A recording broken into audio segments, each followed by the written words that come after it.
وہ ہے oral sex کا ایشو، جس کی مختلف شکلیں جو ہیں وہ معاشرے کے اندر رائج ہیں، کچھ صحیح ہیں کچھ غلط ہیں۔ اس میں بنیادی اصول آپ سمجھ لیجئے، اور وہ ہے سورۃ البقرہ کی آیت نمبر 187۔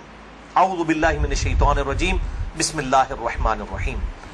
احل لکم لیلۃ الصیام الرفث الی نسائکم، حلال کر دیا ہے اللہ نے رمضان کی راتوں میں بھی تمہارا اپنی بیویوں کے ساتھ ازدواجی تعلق قائم کرنا۔ ہن لباس لکم، تمہاری بیویاں تمہارا لباس ہیں، وانتم لباس لہن، اور تم اپنی بیویوں کا لباس۔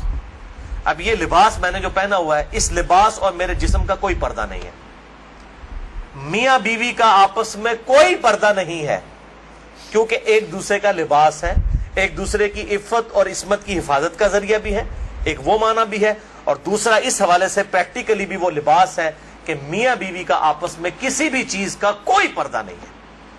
کسی حدیث کے اندر کوئی اس طرح کی چیز رپورٹ نہیں ہوئی۔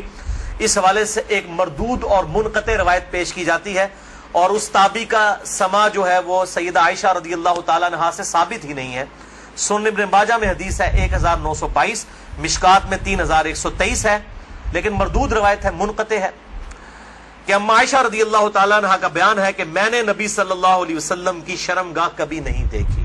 لیکن یہ روایت ہی ضعیف ہے، جس کی بنیاد کے اوپر لوگوں نے اورل سیکس کے حوالے سے عجیب و غریب فتوے دیے، اور کہا کہ جی میاں بیوی ایک دوسرے کی شرمگاہ کو نہیں دیکھ سکتے، یعنی وہ کہتے ہیں دیکھ ہی نہیں سکتے، اگلی بات تو آپ چھوڑ ہی دیں۔ تو یہ حدیث ہی بالکل جو ہے وہ منقطع ہے اور مردود روایت ہے، جس کی بنیاد پہ یہ پورے کا پورا ایک اسکول آف تھاٹ کھڑا کیا ہوا ہے۔ بھائیو، اسلام میں ایز سچ اورل سیکس کی کوئی ممانعت نہیں آئی، سوائے وہ قوم لوط والا جو اینل سیکس ہے اس کو ضرور ایڈریس کیا گیا۔ اس حوالے سے جتنی بھی باتیں کی جاتی ہیں وہ علماء کے فتوے ہیں، اور ظاہر ہے کہ جب فتویٰ ہوگا تو وہ ایکسپرٹ اوپینین ہے، وہ اجتہادی ایشو ہے، اس میں کوئی شخص بھی دلائل کے ساتھ کسی کے ساتھ اختلاف کر سکتا ہے، اور اس کو آپ کتاب و سنت کی نص کی طرح بالکل فائنل اتھارٹی نہیں مان سکتے، اس کے لیے دلائل دینے کی ضرورت ہوگی، زبانی کلامی نہیں کہ میرا دل نہیں مانتا، یہ چیزیں اس طریقے سے نہیں۔ بہرحال اورل سیکس کے حوالے سے میڈیکل ایشو ضرور ریزالو کرنا چاہیے، کیونکہ اس قرآن حکیم نے ہمیں دو ہی علوم بتائے ہیں، ایک ریویلڈ نالج جو وحی کا علم ہے، اور دوسرا acquired knowledge, the knowledge obtained through observations and experiments، science کا علم۔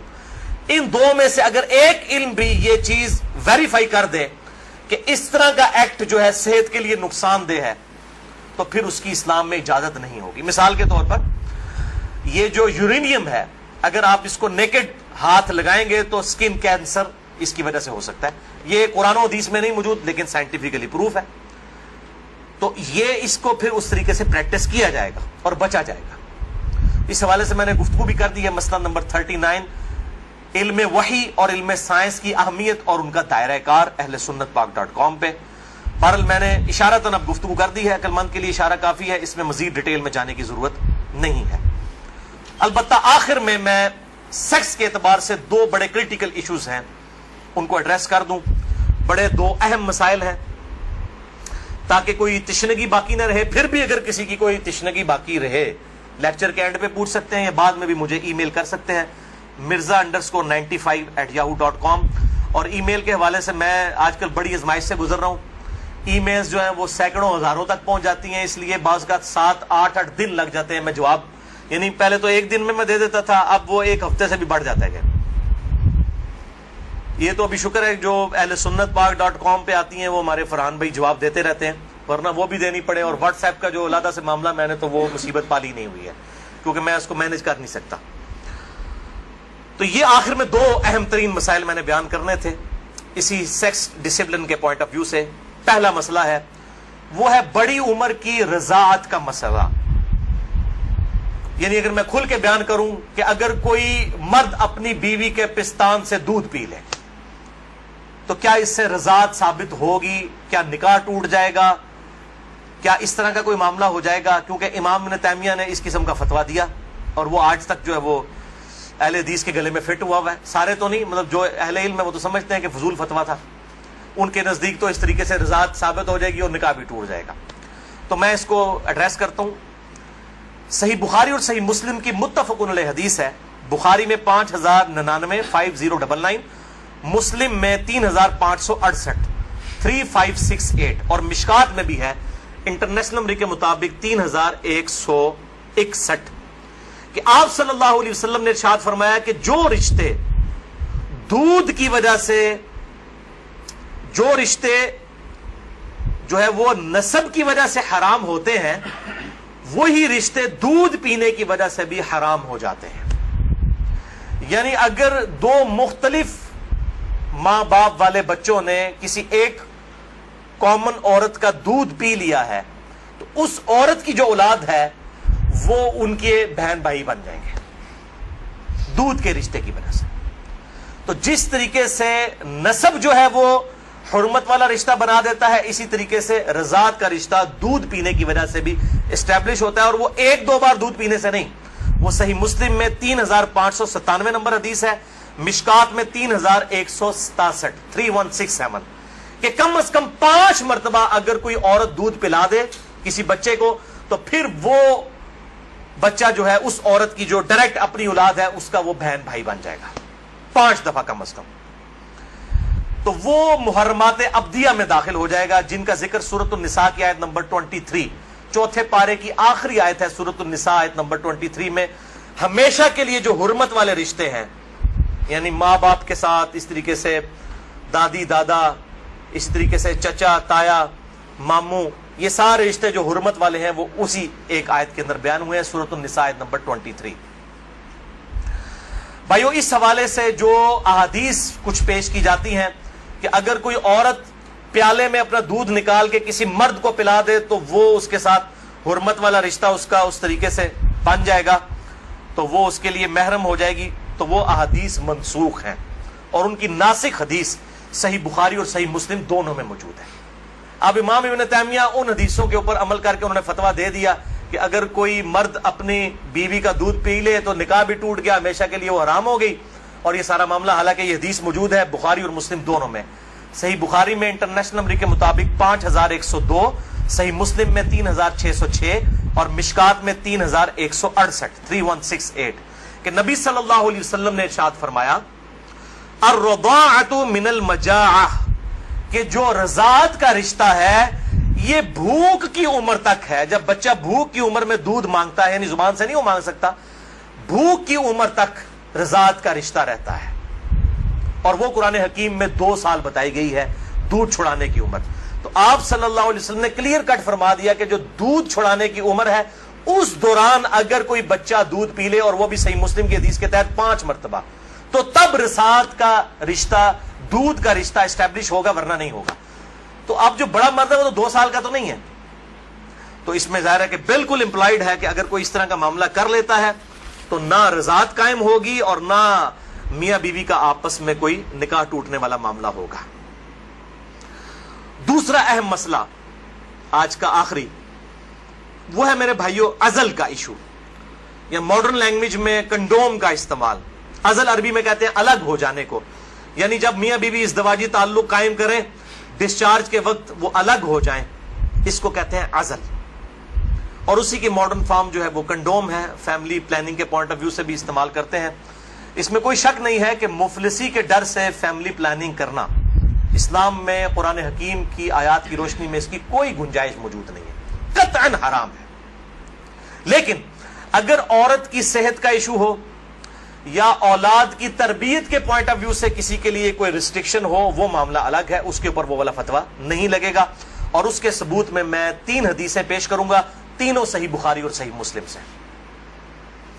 لیکن اس میں یاد رکھیں کہ جو لوگ اس حوالے سے مرد اپنی نس بندی کروا لیتے ہیں، یعنی سیکچولی ڈسیبل ہو جاتے ہیں ہمیشہ کے لیے، جان بوجھ کے میڈیکلی کروا لیتے ہیں، یا عورتیں اپنی یوٹرس نکلوا دیتی ہیں، اگر کوئی بیماری یا کینسر والا ایشو نہ ہو وہ الگ بات ہے کہ جی تاکہ جی ہمیشہ کے لیے معاملہ اسٹیبلش ہو جائے، یہ قطعاً حرام ہے اور بدعت کبریٰ ہے. یہ اللہ کی شریعت کو بدلنا ہے، اللہ کی تخلیق کو بدلنا ہے. سورۃ النساء نمبر 119 کے تحت یہ قطعاً حرام اور شیطانی فعل ہے. کوئی مرد جو ہے اپنے آپ کو خصی کروا لے، یا کوئی عورت اپنی یوٹرس اور ہم جو ہے وہ حمل کا جو ذریعہ ہے اس کا رحم اس کو نکلوا دے.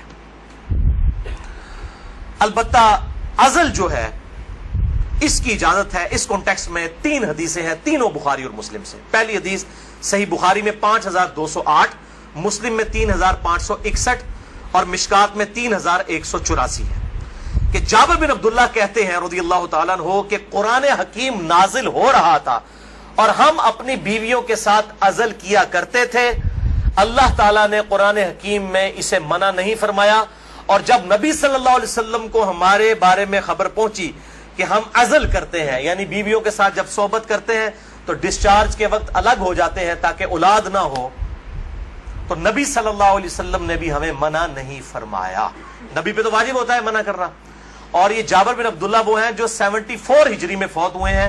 آپ صلی اللہ علیہ وسلم کے بعد بھی 62 ایئرز تک, 62 سال تک زندہ رہے ہیں, اور بخاری اور مسلم کی کئی احادیث کے راوی ہیں, اور 7 سب سے زیادہ 7 احادیث روایت کرنے والے صحابہ میں سے یہ ایک ہے, جابر بن عبداللہ انصاری رضی اللہ تعالی عنہ وعلیہ السلام. تو وہ کلیئر کٹ کہہ رہے ہیں, نہ قرآن میں اس کی حرمت آئی, نہ نبی صلی اللہ علیہ وسلم نے ہمیں عزل کرنے سے منع کیا. دوسری حدیث بھی بخاری اور مسلم کی متفق علیہ حدیث ہے. بخاری میں 4138, مسلم میں 3544, مشکات میں بھی موجود ہے 3186 کہ صحابہ کہتے ہیں کہ ہم اپنی لونڈیوں کے ساتھ صحبت کیا کرتے تھے اور پھر ہم عزل کر لیا کرتے تھے. تو ہم نے نبی صلی اللہ علیہ وسلم سے عرض کیا کہ ہم اس طریقے سے عزل کرتے ہیں, الگ ہو جاتے ہیں, ہم نہیں چاہتے کہ ہماری لونڈیوں سے اولاد ہو. تو آپ صلی اللہ علیہ وسلم نے فرمایا کہ کیا حرج ہے کہ اگر تم اپنی بیویوں کے ساتھ عزل نہ کرو, کیونکہ جس جان نے دنیا میں آنا ہے قیامت تک کے لیے وہ تو آ کر رہے گی. لیکن آپ نے منع نہیں فرمایا, آپ نے فرمایا جتنے مرضی ہیلے بازی کر لو, جتنے معاملات مرضی کر لو, جس جان نے دنیا میں آنا ہے اس نے آنا ہے. اور وہی اگلی حدیث ہے تیسری صحیح مسلم میں 3556, مشکات میں 3885. ایک صحابی نے عرض کیا کہ ہمیں یہ چیز ناپسند ہے کہ ہماری لونڈیوں سے اولاد ہو. تو آپ صلی اللہ علیہ وسلم نے فرمایا کہ پھر تم اپنی لونڈیوں کے ساتھ عزل کر لیا کرو. اس حدیث میں ہے کہ آپ نے خود کہہ دیا کہ کر لیا کرو اگر تم چاہو. پھر آپ نے ساتھ ہی فرمایا لیکن جو جان مقدر ہے دنیا میں آنا وہ آ کر رہے گی. یہی ہوتا ہے, وہ جناب وقفے کرتے رہتے ہیں, اکٹھے ہی 3 بچے ہو جاتے ہیں, پھر سارے کے سارے وہ کہتے ہیں پتہ ہی نہیں چلا. پتہ تو نہیں چلے گا, ظاہر ہے یہ معاملات تو اللہ کے ہیں. اور آپ کو بتاؤں یہ جو اولاد والا معاملہ ہے یہ خالصتاً اللہ تعالیٰ نے اپنے پاس رکھا ہے. کئی پیغمبر ہیں جو بے اولاد ہیں, اور سورہ شورا کے آخری رکوع میں آیا اللہ تعالیٰ جسے چاہتا ہے بیٹے دیتا ہے, جسے چاہتا ہے بیٹیاں دیتا ہے, جسے چاہتا ہے دونوں دیتا ہے, جسے چاہتا ہے بے اولاد رکھتا ہے. نبی صلی اللہ علیہ وسلم کی ساری بیویاں بے اولاد ہیں سوائے حضرت خدیجہ کے, یا ایک سیدہ ماریہ ہیں, ان سے ایک بیٹے ابراہیم پیدا ہوئے, وہ بھی فوت ہو گئے. آپ کی ساری اولاد حضرت خدیجہ سے ہے, باقی آپ کی بیویاں جتنی ہیں وہ بھی بے اولاد ہیں. کیا ان کو اولاد کی تمنا نہیں ہوگی؟ سیدہ عائشہ کو, سیدہ حفصہ کو ہوگی, لیکن یہ ایکسکلوسیو اللہ تعالیٰ کا ڈیسیجن ہے. تو آپ صلی اللہ علیہ وسلم نے فرمایا کہ جو جان مقدر ہے وہ آ کر رہے گی. پھر کچھ عرصے کے بعد وہ صحابی حاضر ہوئے اور کہا یا رسول اللہ میری لونڈی جو ہے وہ تو امید سے ہے, حاملہ ہو گئی ہے. آپ نے فرمایا میں نے تجھے کہا نہیں تھا کہ جو اولاد مقدر میں ہے وہ آ کر رہے گی, اس کو کوئی نہیں روک سکتا. تو یہ چیزیں یعنی انسان اگر سمجھتا ہے رک جائے تو ایسا نہیں. لیکن یہ یاد رکھیے یہ لونڈیوں والا معاملہ ہے جو آزاد عورت ہے, کیونکہ ہماری بیویاں تو لونڈیاں نہیں ہوتی ہیں, تو آزاد عورتیں ہیں. آزاد عورت کے ساتھ عزل کرنے کے لیے بیوی کی اجازت کی بھی ضرورت ہے. مرد اپنی مرضی سے یہ ڈیسیژن نہیں کر سکتا. یہ ساری احادیث لونڈیوں سے ریلیٹڈ ہے. آزاد عورت اور بیویوں کے معاملے میں میاں بیوی دونوں کا راضی ہونا ضروری ہے. لہذا اس حوالے سے صحیح مسلم سے ایک حدیث جو پیش کی جاتی ہے اور کچھ اور روایتیں کہ عزل کرنا گویا کہ زندہ بچے کو گاڑ دینا ہے یا اولاد کا قتل ہے, وہ تمام احادیث کراہت کے اوپر مبنی ہے یا پھر وہ منسوخ تصور کی جائیں گی ان احادیث کی روشنی میں. اور الحمدللہ اسی پہ امت کا اجماع ہے. عزل کے جواز کے سب لوگ قائل ہیں, جس کی ماڈرن فارم جو ہے وہ کنڈوم کا استعمال ہے. لیکن اگر ایک دفعہ پریگنینسی آئیڈینٹیفائی ہو جائے, خواہ ایک دن کی ہو, لوگ پوچھ رہے ہوتے ہیں جی علیحدہ 40 دن ہی گزرے نا جی, 40 دن کے اندر ایک دن کی بھی پریگنینسی ہو, اس کو ضائع کروانا قطعاً حرام گناہ کبیرہ ہے, اولاد کا قتل ہے, خواہ ایک دن کی ہو. کوئی اس میں نہیں ہے جی چوتھے مہینے روح ڈالی جاتی ہے. بھائی چوتھے مہینے روح ڈالی جاتی ہے تو اس سے پہلے کیا ہوتا ہے, بچہ بڑا تو ہو رہا ہوتا ہے. وہ روح کے ساتھ زندگی کا ایشو اور ہے, روح کے بغیر بھی ایک زندگی ہے, وہ ایشو اور ہے. وہ بھی تو بچہ جو ہے ایک ایمبریو سے ایک جو ہے وہ جنین سے معاملات بڑھتے بڑھتے آگے جاتے ہیں، تو وہ بھی ایک زندگی ہے، روح کے ساتھ ایک اور زندگی ہے، روح کے بغیر بھی زندگی اس کے اندر موجود ہے۔ اسی لیے اگر مردہ بچہ بھی پیدا ہو تو راجح قول جامعہ ترمذی اور ابو داؤد کی حدیث کے تحت یہی ہے کہ اس کا جنازہ بھی پڑھایا جائے گا۔ اور لوگ کہتے ہیں جی زندہ پیدا ہوگا تو پھر پڑھایا جائے گا، مردہ بھی پیدا ہو ماں کے پیٹ میں تو وہ زندہ ہی تھا نا، ایگزسٹ تو کرتا تھا نا، تو افضل قول یہی ہے کہ اس کا جنازہ پڑھا جائے گا۔ تو یہ میرے بھائیوں کچھ اس حوالے سے چیزیں تھیں جو میں نے بیان کر دیں۔ البتہ اگر کسی عورت کی زندگی موت کی کشمکش بن جائے، اس صورت میں اگر وہ پریگنینسی کا بھی ضائع کروا دیتی ہے پھر اس پہ شرعی گرفت نہیں، لیکن زندگی موت کی کشمکش اس سے کم پہ نہیں، صحت کا معاملہ نہیں، بیوی کمزور ہے یہ معاملہ نہیں، واقعی زندگی موت کی کشمکش بن جائے تو پھر وہ اسی طریقے سے جو سورۃ النحل کے اندر آیا کہ اس وقت تو اگر کوئی کلمہ کفر بھی کہہ دے اور دل میں ایمان ہو تو اللہ تعالیٰ گرفت نہیں فرمائے گا۔ اور اس حوالے سے ہمارے پڑوسی ملک انڈیا کے اندر آج سے کئی سال پہلے، تقریباً 15 سال پہلے کی رپورٹ ہے کہ روزانہ 3000 بچیاں ماں کے پیٹ کے اندر ہی پریگنینسی ان کی ضائع کر دی جاتی ہے جب یہ پتا چلتا ہے کہ یہ بچیاں ہیں۔ یعنی قرآن اگر کہتا ہے نا بچیوں کو دفن کرنا یہ گناہ کبیرہ ہے، تو یہ گناہ آج تک چل رہا ہے۔ بیسک ہیومن انسٹنکٹ تو بدلی نہیں ہے نا۔ 3000، اسی وجہ سے انڈیا میں مردوں کی تعداد عورتوں سے زیادہ ہے۔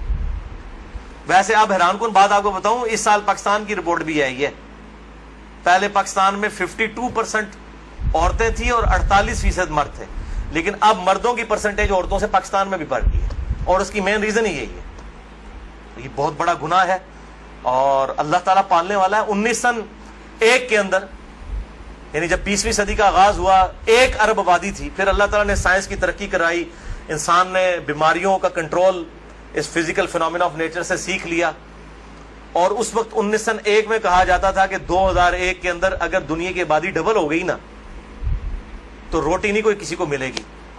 اس وقت 1 ارب تھی 100 سال پہلے، یا آج سے 116 سال پہلے، تو 100 سال کے بعد 2 ارب آبادی نہیں ہوئی ہے، 3 ارب بھی نہیں ہوئی، 4 ارب بھی نہیں ہوئی، 5 ارب بھی نہیں، 6 ارب بھی نہیں، 7 ارب آبادی ہو چکی ہے، لیکن زمین نے اپنے خزانے اگل دیے۔ آپ جدھر جائیں، میں قسم سے منڈی سے گزرتا ہوں، اتنا فروٹ ہے ختم نہیں ہوتا۔ اس وقت موچی جوتیاں بناتے تھے، آج چائنا نے مشینوں کے اوپر اتنی جوتیاں بنا دی ہیں کہ دنیا میں 6 ارب انسان، اگر ہر انسان 10-10 جوڑے بھی خرید لینا وہ ختم نہیں ہوتے۔ تو سائنس نے ترقی کی ہے۔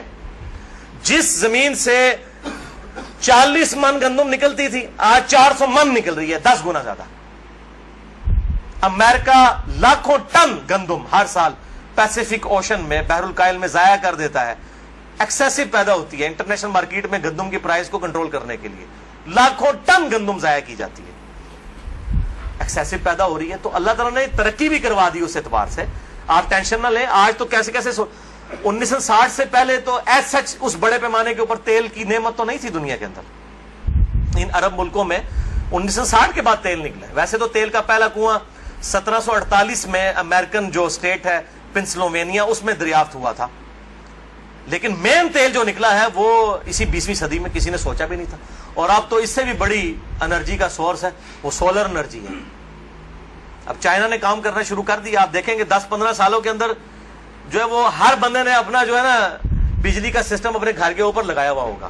اور یہ سورج والا جو جب تک سورج ہے اس وقت تک زندگی ہے، یہ تو نہ ختم ہونے والا جو ہے وہ سورس ہے، رینیویبل جسے ہم کہتے ہیں اپنی سائنس کی لینگویج کے اندر۔ باقی یہ جو ہے نان رینیویبل سورسز ہیں، تیل ختم ہو جائے گا تو ختم ہو گیا، لیکن یہ سولر انرجی جب تک سورج ہے زمین پہ زندگی ہے، زمین پہ زندگی ہے تو سولر انرجی سے آپ فائدہ اٹھا سکتے ہیں۔ بعد اللہ تعالیٰ سے دعا ہے جو حق بات میں نے کہی اللہ تعالیٰ ہمارے دلوں میں راسخ فرمائے۔ اگر جذبات میں میرے منہ سے کوئی غلط بات نکل گئی آج تو اللہ تعالیٰ ہمارے دلوں سے معاف کر دے، ہمیں کتاب و سنت کی تعلیمات پر عمل کر کے دوسرے بھائیوں تک پہنچانے کی توفیق عطا فرمائے۔ سبحانک اللہم و بحمدک، اشہد ان لا الہ الا انت، استغفرک و اتوب الیک، وما علینا الا البلاغ المبین۔ جزاک اللہ خیرا۔